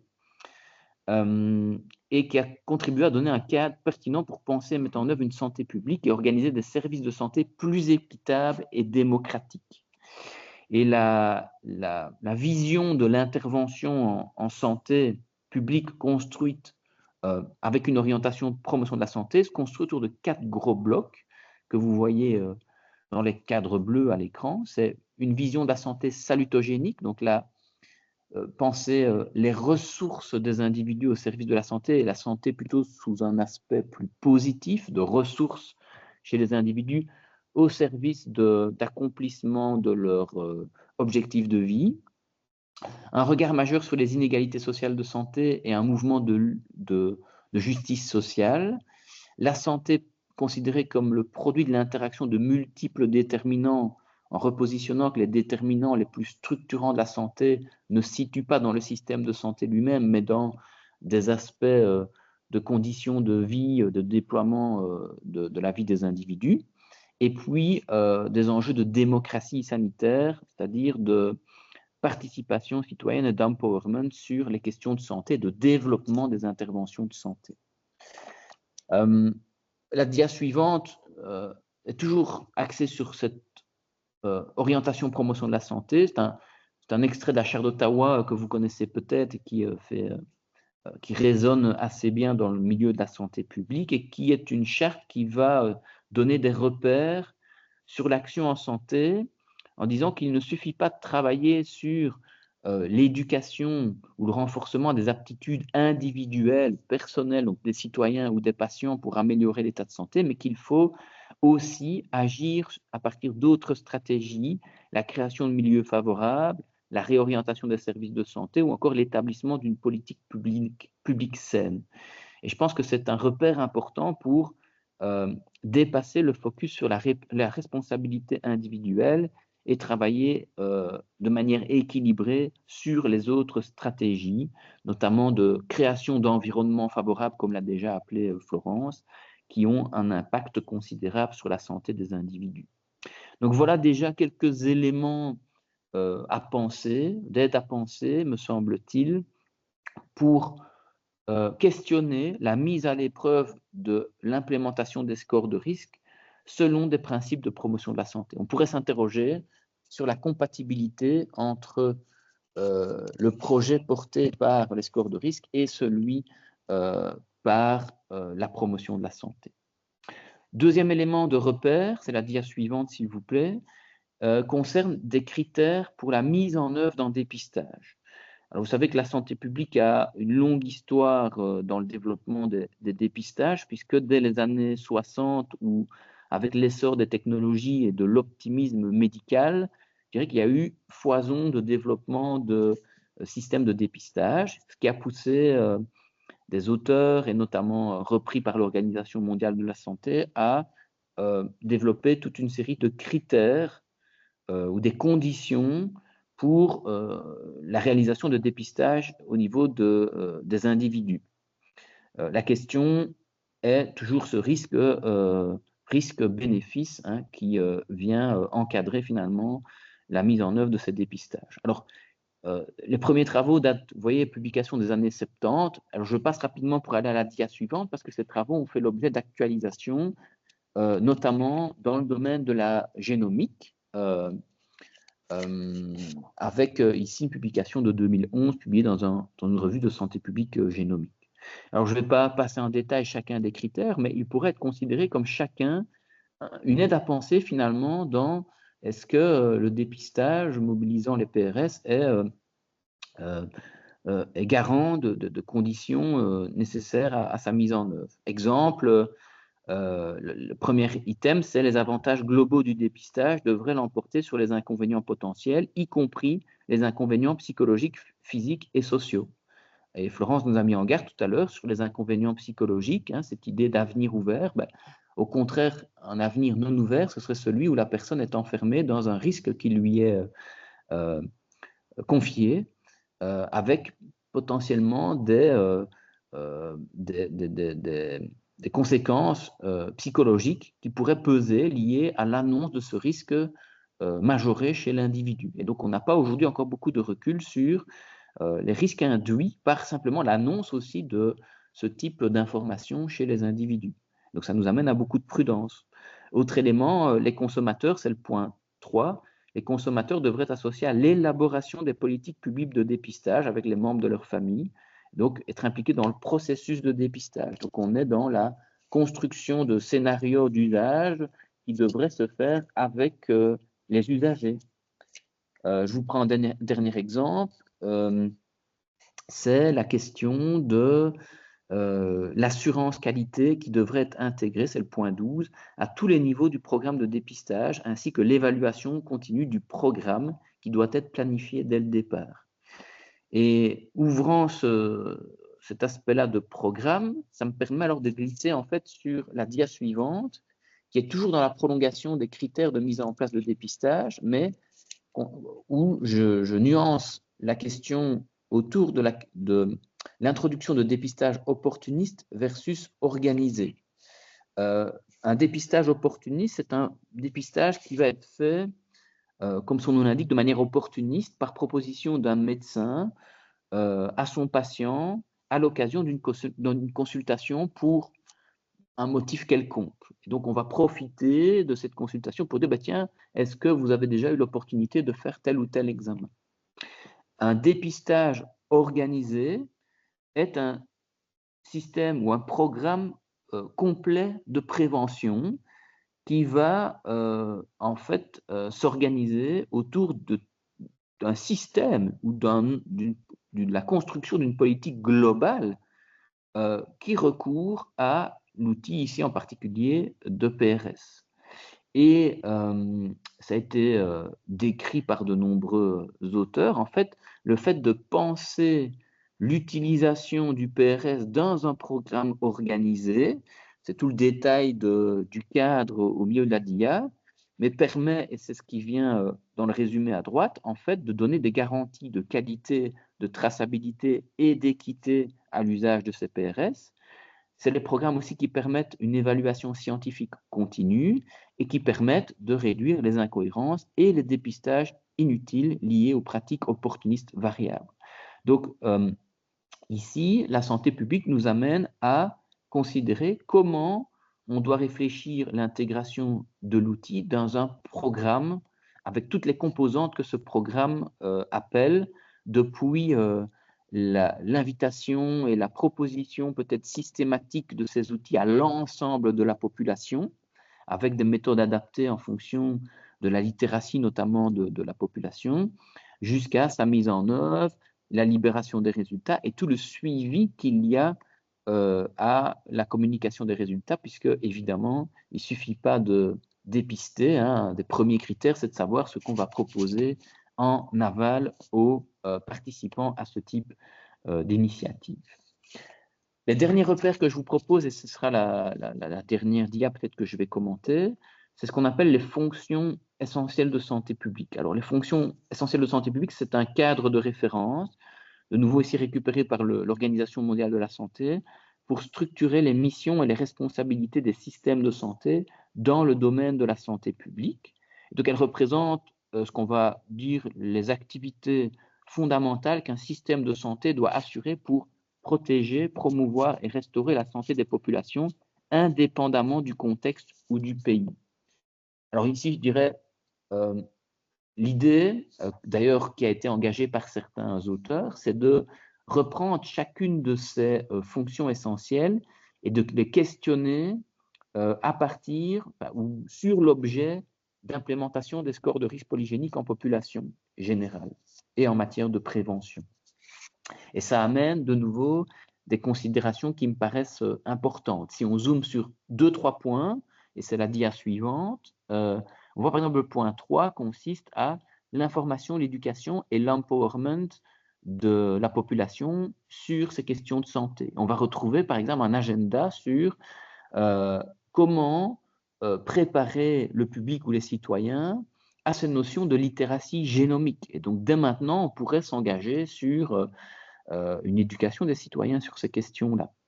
Le point 6 touche à tout ce qui va être les outils législatifs et de régulation liés à l'intégration de ces scores de risque polygéniques. On peut penser ici à tout ce qui va être régulation de la protection des données, à quelle garantie va être faite autour de l'utilisation de ces scores de risque par rapport aux assurances, etc., etc. Donc, il y a un cadre légal et législatif à penser, et puis plein d'autres éléments sur lesquels on pourrait discuter et qui nous permettent de manière très systématique de penser toutes les variables finalement d'intérêt vis-à-vis de l'introduction de ces scores de risque dans des dispositifs de santé publique. Voilà, je m'arrêterai là en indiquant quoi que finalement on a la réalisation de cette promesse finalement de la révolution génétique et génomique sont en fait, comme j'ai dit, des promesses à considérer à l'état d'hypothèse aujourd'hui et dépendront des décisions prises en matière de politique des soins de santé. Et je pense que ces quelques outils, et il y en a d'autres certainement, sont des aides à penser vers quel futur désirable nous voulons nous orienter. Et nous avons besoin de ce type d'exercice prospectif. Je suis très content de partager dès lors les réflexions aujourd'hui pour adopter, je dirais, une attitude proactive sur ces mesures. Donc, c'est ne pas se laisser enfermer par les agendas de certains acteurs autour de l'implémentation des outils, mais bien essayer de créer collectivement les scénarios possibles, peut-être le scénario que l'on souhaite atteindre, et puis de s'en donner les moyens. Voilà, j'en arrêterai ici pour aujourd'hui, tout en restant à l'écoute de vos questions, et j'espère que ça a été audible malgré la connexion. Tout à fait. Merci beaucoup, Benoît. Sur le smartphone. Excusez-moi, j'arrête le partage? Oui, tu peux arrêter le partage, oui. Merci Florence pour le passage d'écran. Pas de souci. Merci Benoît, c'était très, très instructif. Florence a une question. Oui, très concrète, Benoît.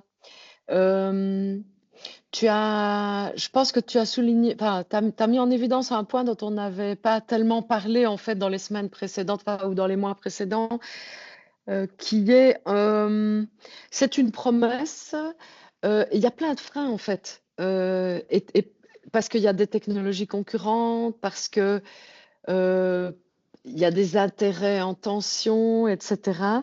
Est-ce que tu as un avis sur la capacité des équipes qui font cette recherche à convaincre et à intéresser suffisamment d'interlocuteurs pour que ça entre dans les préoccupations des pouvoirs publics, parce qu'en fait, ils ont absolument besoin des pouvoirs publics. Ou est-ce que ça pourrait passer par des entreprises privées qui diraient on met juste l'outil sur le marché, quoi. Enfin voilà, je ne sais pas si tu as eu l'occasion un peu d'explorer ça dans les milieux que tu connais. Je pense qu'il y a une sorte de concertation à minima avec les autorités publiques qui d'ailleurs sont cofinanceurs, je pense, du projet Ensemble.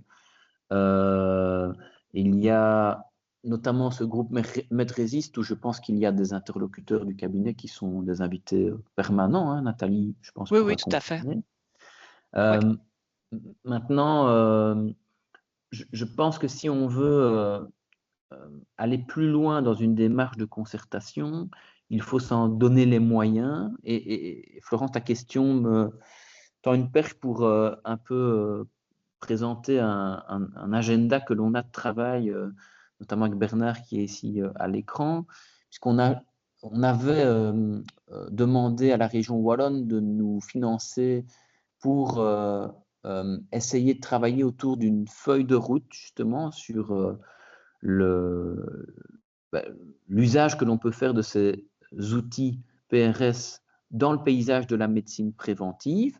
C'est sur quoi on a eu un écho favorable, puisqu'on a obtenu un financement qui nous permet de mener à bien un dispositif de prospective, justement pour lequel on voudrait mobiliser des techniques de scénarisation, et qui sont des techniques, et Bernard en parlera certainement mieux que moi, mais qui sont donc la prospective, qui est une méthode participative et engageante, qui devrait permettre justement collectivement de décider quel est l'avenir souhaitable, mais surtout derrière de tracer les travaux nécessaires pour les orientations que l'on veut atteindre. C'est-à-dire, exemple, on fait le constat plusieurs fois que les bases de données ne sont pas entraînées sur des populations qui sortent du standard européen, etc.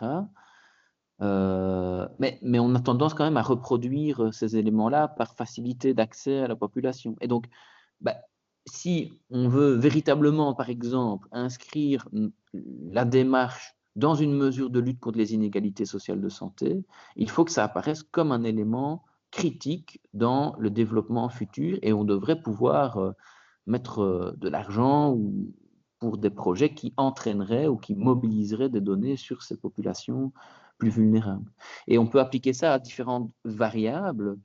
Mais donc, si je reviens à ta question, oui, ça passera par des dispositifs, je pense, étroits de concertation, avec toute la difficulté quand même de mobilisation des parties prenantes. On le voit aujourd'hui, on ouvre à travers ces webinaires des questions qui me paraissent cruciales, mais pourtant qui mobilisent peut-être pas assez de personnes, quoi.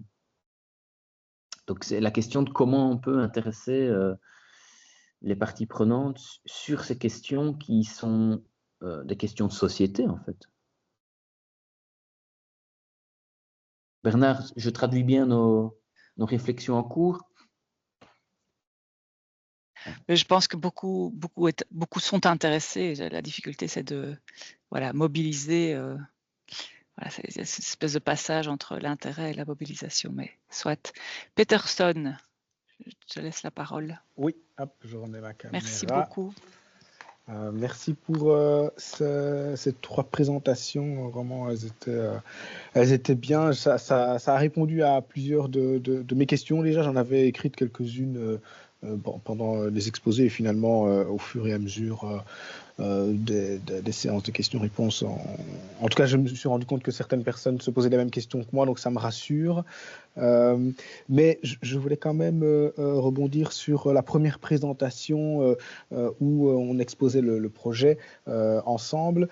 Et on parlait de médecine personnalisée, donc un projet de médecine personnalisée. Je voulais juste voir si on s'entendait sur le terme personnalisé qui est à la mode, mais qui a beaucoup d'acceptions différentes dans la littérature en médecine.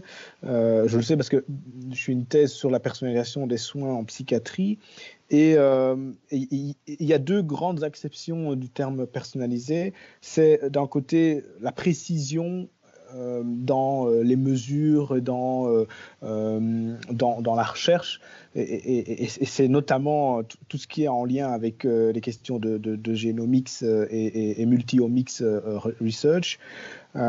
Donc ça, c'est la précision, et c'est un aspect très biologique, biomédical.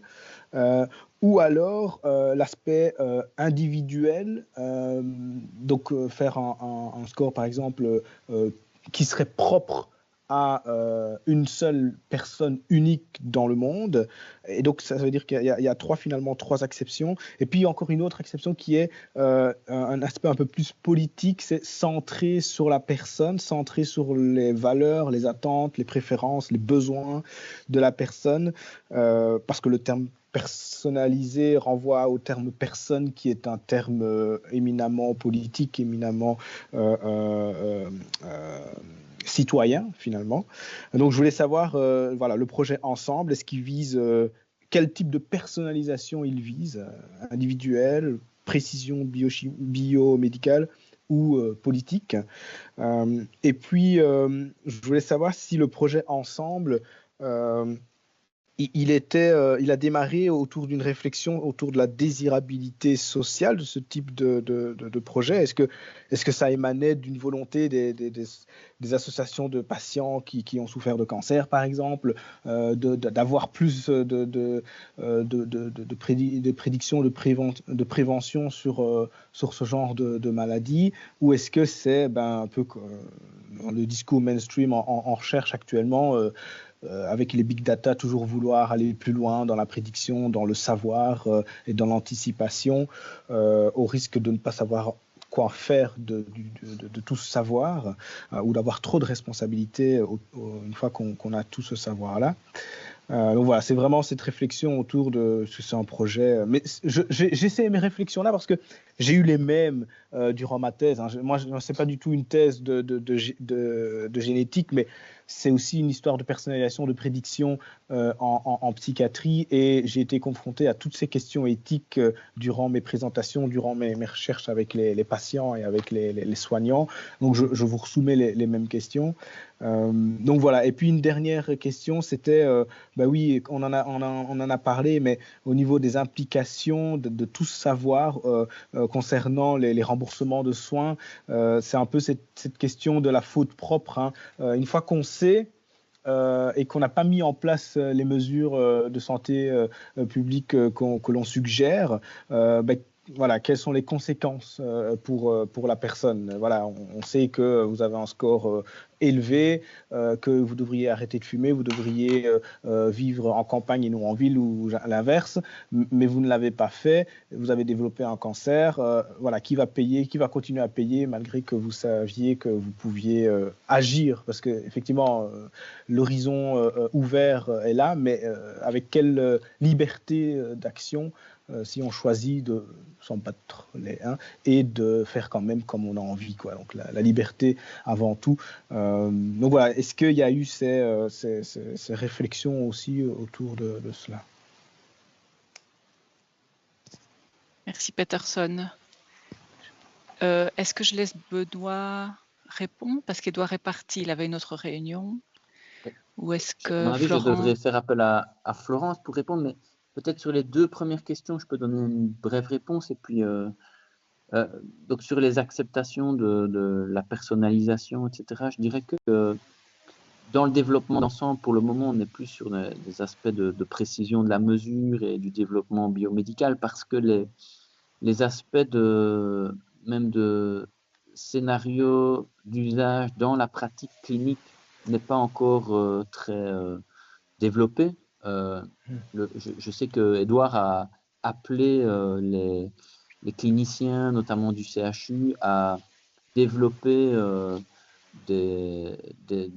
développer des scénarios d'usage qui feraient l'objet de discussions avec différentes parties prenantes et qui devraient mettre à l'épreuve ce que vous soulevez en termes de qu'est-ce qu'on fait de ces données-là par rapport aux valeurs du patient, etc. Et on s'appuie sur même les modèles d'evidence-based medicine où finalement la donnée sanitaire ne vient qu'être un éclairage parmi d'autres éléments importants dans la décision.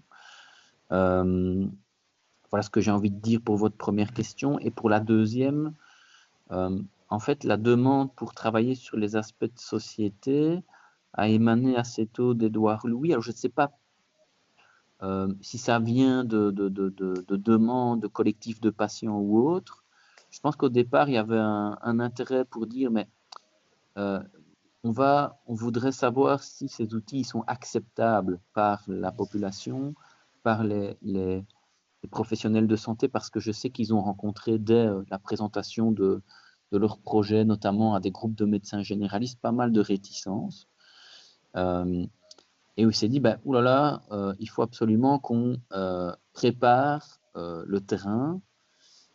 Et donc, ils sont venus trouver différents acteurs dans la faculté de médecine, avec Florence, avec moi au niveau de la santé publique, pour commencer à interroger les aspects éthiques et sociétaux, voire organisationnels, au sens plus large, ce qui a donné finalement naissance à un agenda de recherche un peu plus élargi. Et puis, je pense que l'apprentissage se fait finalement de nos interactions, parce qu'on voit qu'on comprend mieux, nous, les outils eux-mêmes, et les questions de ce jour le montrent bien, mais qu'aussi, plutôt ceux qui portent le volet de développement biomédical s'enrichissent aussi de nos questions. Et je pense qu'on a tout intérêt justement à mettre en place ces espaces de dialogue qui me semblent tout à fait importants pour qu'on progresse de manière conjointe finalement dans notre réflexion. Voilà ce que j'ai envie de vous répondre, et je passe la main à Florence qui va certainement compléter tout ça. Tu dois mettre ton micro, Florence. Juste, oui, pardon, je veux bien. Et je pense qu'on est en fait dans un projet qui oscille entre, en effet, la médecine de précision et néanmoins un outil qui entend arriver à quelque chose comme l'individu. Parce que quand même, ce qu'on voudrait pouvoir donner, c'est un score à un individu. Et donc, si dans l'évolution de cette technologie et des recherches qui sont faites en ce moment, on est en effet plutôt sur de la médecine de précision, la cible est quand même qu'à la fin, on ait affaire à des individus, à des profils de risque pour des individus, et évidemment avec le défi de comment est-ce que ça rentre dans une stratégie de santé publique, laquelle doit en fait, elle, se mettre au niveau de la population, et ça c'est aussi le sujet de Benoît. Et je dirais, du coup, peut-être dans la généalogie du projet, Édouard Louis, à ma connaissance, c'est quelqu'un qui fait de la médecine de précision et individualisée depuis longtemps, parce qu'il soigne, il suit des personnes qui ont des maladies inflammatoires de l'intestin, et qu'il utilisait déjà des outils, je pense, liés à la génétique pour suivre en direct, on pourrait dire, le cycle de vie d'une inflammation de l'intestin, parce qu'en réalité, ce n'est pas quelque chose de linéaire ou de constant. Ce sont des maladies chroniques qui impliquent pour certains patients des périodes de rémission. Et donc, son idée était, et je peux en parler parce qu'on avait déposé un projet ensemble à un moment, mais qui n'a pas fonctionné, était de dire, est-ce qu'on peut, à partir d'un usage plus important de ces outils génétiques qui nous permettent de suivre en fait l'état actuel du patient ou les fluctuations, mettre ça en œuvre pour pouvoir faire de la décroissance thérapeutique, parce que les médicaments que les gens prennent au long cours sont aussi dommageables pour la santé. Et là, de quelque part, il était déjà engagé dans une médecine de précision, et qui était déjà aussi une médecine individualisée, puisque un patient n'est pas l'autre, et qu'il y en a certains qui ne connaissent pas de rémission, ou des rémissions plus courtes, etc. Donc voilà.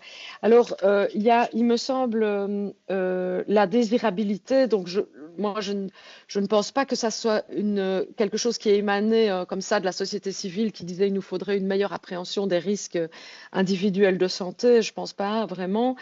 Mais simplement, c'est une sorte de suite logique de l'utilisation de la génétique dans plein d'autres contextes, en fait, où on s'est dit, en spéculant un peu et en sachant qu'on peut faire du calcul probabiliste, l'idée vient assez spontanément. Et donc, ça pose une question très intéressante qui est, est-ce qu'en fait, c'est une réponse à un besoin exprimé par quiconque? Ça aurait pu aussi être un besoin exprimé par l'État, les responsables de la santé publique. Ou est-ce que c'est juste une sorte d'offre technologique? Et je pense que ça change un peu la nature du process social, et que ça mérite d'être interrogé. Et puis alors, vous avez posé une question sur à partir du moment où on pourrait prévenir quelqu'un des risques auxquels elle est exposée, et en sachant qu'une partie de ces risques sont aggravés par des facteurs comportementaux, par exemple, parce que c'est quand même beaucoup ça qui intervient pour le moment. C'est la question que je posais tout à l'heure, c'est-à-dire où l'environnement est en quelque sorte recapturé sous la forme de variables comportementales. Et on ne peut plus dire que c'est juste l'environnement au sens de ce qui devrait être l'objet d'une responsabilité collective. Moi, je pense que c'est une question qui est très importante, et qui s'est déjà posée antérieurement en médecine, c'est-à-dire jusqu'où est-ce qu'on va faire peser sur un individu la responsabilité de non-prévention et qu'est-ce qu'on attend des individus dans un système de santé publique comme type de collaboration à leur propre santé, quoi. Et je pense que cette question, il faut absolument la reposer. Et ça nous ramène à la question qui était posée par Hugo Mention tout à l'heure. Est-ce que finalement, les enjeux, c'est celui des vies qui méritent d'être soutenues, en fait, qui méritent d'être soignées, ou est-ce qu'on est dans quelque chose de tout à fait différent, c'est-à-dire qu'on considère, comme on l'a toujours fait, en fait, je pense que c'est ça le sens de la santé publique, au sens politique que Benoît a mentionné tout à l'heure, c'est qu'on sait que pour toutes sortes de raisons, parce qu'on savait déjà qu'il y avait des risques environnementaux de la santé, enfin, je veux dire, c'est le premier truc au 19e siècle, non, qu'on a su, je sais pas. Est-ce qu'on considère qu'il y a des risques qui sont inégalement distribués dans la population et par rapport auxquels finalement on accepte que il y a une collectivisation, une socialisation du risque en fait. Et je crois qu'il faut toujours rappeler ce cadre-là, c'est-à-dire qu'est-ce qu'on est prêt à faire si on met en évidence certains risques, sans doute inégalement distribués. Est-ce que c'est pour faire une meilleure solidarité ou est-ce que c'est pour faire une individualisation et un portage individuel du risque? Et je crois que c'est une tension qui est inhérente en fait à notre système de santé depuis le début, parce qu'on a toujours eu les trucs qui tiraient dans les deux sens. Mais je crois qu'on doit le rappeler tout le temps, et vous comprenez bien ce que je veux dire, et qu'on doit être plusieurs à le rappeler pour dire attendez, ça n'a rien d'évident, parce que les forces qui voudraient finalement faire de la, comment est-ce qu'on pourrait dire, de la liberté humaine, genre une injonction à devoir porter en soi tous les aspects de sa propre vie sans solidarité, c'est une idée qui revient voilà, sans arrêt. Et je pense que les questions qui ont été soulevées sur est-ce que ça ne va pas nous, comment est-ce qu'on pourrait dire, contribuer à faire de nouvelles stratifications, mais qui vont finalement répliquer ce qu'on a déjà vu et ce qu'on sait qui existe, qui est le validisme en fait, des nouvelles manières de stratifier les corps valides et non valides, utiles et non utiles, etc. Celui qui mérite le care et celui qui ne le mérite pas. Je pense que ce sont vraiment les mêmes questions politiques. Alors, il y a juste un point, et elle mériterait d'être développée, mais on peut sans doute pas le faire ici. Alors, c'est vrai que j'ai insisté sur... Vous posez la question aussi de la charge d'anxiété, en fait. Est-ce que le fait d'être soi-même en tant qu'individu confronté à ça, en fait, à ces informations-là, est-ce que ça ne va pas aggraver la charge d'anxiété? Et c'est vrai que j'avais évoqué ce problème, hein, et voire peut-être même des comportements, comment est-ce qu'on pourrait dire, où la prophétie est autoréalisatrice, c'est-à-dire elle va inviter l'individu à accomplir paradoxalement l'indésirable, en fait, qui n'était pourtant pas certain. Et je crois que là, on a vraiment du travail à faire. Je pense que c'est une vraie question philosophique aussi qui est derrière, hein, qui est qu'est-ce qu'on veut dire par responsabilité? Parce que moi, je suis, comme Benoît, on a déjà souvent discuté de ce sujet, opposée à une forme de retransfert en fait de la responsabilité des suites à donner à ces risques sur l'individu. Mais pour autant, ça ne doit pas du tout nous dispenser de penser à comment les gens aussi sont capables aussi d'activer leurs responsabilités, pas comme quelque chose qu'ils doivent porter comme un fardeau à la place de la responsabilité collective sociale, mais au sens de leur agentivité dans une situation. Et donc, pour ça, je pense qu'on a vraiment besoin d'aller voir les chercheuses et les chercheurs, et on en a une ici à Liège qui travaille sur les dépistages prénataux génétiques et qui interroge des femmes qui ont eu recours au test NIPT, voilà, génomique, qui donne quand même beaucoup d'infos, y compris sur les femmes enceintes elles-mêmes. Et c'est quand même extrêmement intéressant de voir la variété des possibilités qu'on a. Il y a des femmes qui disent non mais ce test je le veux pas, voilà, je veux rien savoir. Ah mais vous savez que vous pouvez avoir un enfant qui aurait une des trisomies, etc. Ça vous intéresse pas de le savoir? Non non, je veux rien savoir, voilà. Il y a des gens qui veulent savoir à tout prix parce qu'ils veulent pouvoir agir sur l'environnement. Et le fait de savoir des choses qui, alors ce n'est pas le cas pour les trisomies, mais ça peut être pour d'autres mutations, sont des probabilités vont néanmoins avoir vraiment le désir d'avoir cette information précisément pour se préparer en quelque sorte. Et je pense que les possibilités en fait autour de la prédiction, en réalité les possibilités humaines elles sont multiples et que ce qu'il faut c'est ménager les conditions de possibilités pour que la plus grande marge de manœuvre soit laissée aux individus, c'est-à-dire aller de je ne veux pas savoir et je serai même accompagnée et si j'ai voilà par exemple chez les femmes enceintes c'est si même nous donnons naissance, nous mettons au monde ou je mets au monde un enfant qui aura un handicap, garantir que la société pourra lui faire une bonne place. Voilà. Et jusqu'à je me sens pas capable d'encaisser un truc comme ça. Enfin voilà. Donc je crois que, mais ce dont on doit assurer, c'est que toutes les possibilités soient possibles en quelque sorte. Et ça ne va pas de soi et je crois qu'il faut le dire. Voilà. Merci. Merci Florence. J'ai l'impression que ça sonne comme une conclusion. S'il est 14h30. Donc, mais merci, ça a en tout cas des très belles pistes en effet. Cette question du savoir et de pas savoir, je suis entièrement d'accord. Savoir au fond, c'est peut-être pas ça l'enjeu principal, c'est d'aménager les possibilités où on peut choisir au fond et pas simplement imposer le savoir ou ne le pas savoir. Donc, bon, comme il est 14h30, je propose qu'on s'arrête ici, mais voilà, on peut évidemment reprendre cette conversation à n'importe quel moment. Oui, Florence, je t'écoute. J'ai un tout petit mot. Oui. Moi, je trouve que ce sont des conversations vraiment extrêmement intéressantes. Et je voudrais dire qu'avec une collègue de l'Université de Mons, on doit encore communiquer autour de ça. On est un peu en retard. On a demandé au FNRS la constitution d'un groupe de recherche, d'un groupe de contact FNRS interuniversitaire qu'on a appelé Humanité médicale et qui cherche à favoriser justement les approches sciences humaines et sociales avec des approches médicales et de susciter justement ce dialogue exactement pour poser ce genre de questions. Et donc, s'il y en a qui souhaitent continuer sur ces enjeux de médecine prédictive, on pourrait mettre ça à l'agenda de ce groupe de contact et vous pourriez d'ailleurs le rejoindre. Donc, n'hésitez pas à donner manifester votre intérêt. Ça peut passer par Nathalie ou par moi. Oui. Voilà. Et voilà. Je pense qu'en effet, il y a matière à organiser une série de séminaires l'année prochaine sur la question. Hein. Donc, ça, on pourra y penser en effet. Eh bien, merci en tout cas. Je suis très contente. On n'était pas beaucoup, mais on était très bien. Donc, c'était le principal. Merci Nathalie pour l'invitation aussi à communiquer sur ceci. Et puis, on reste disponible pour la suite. Oui, tout à fait. Oui.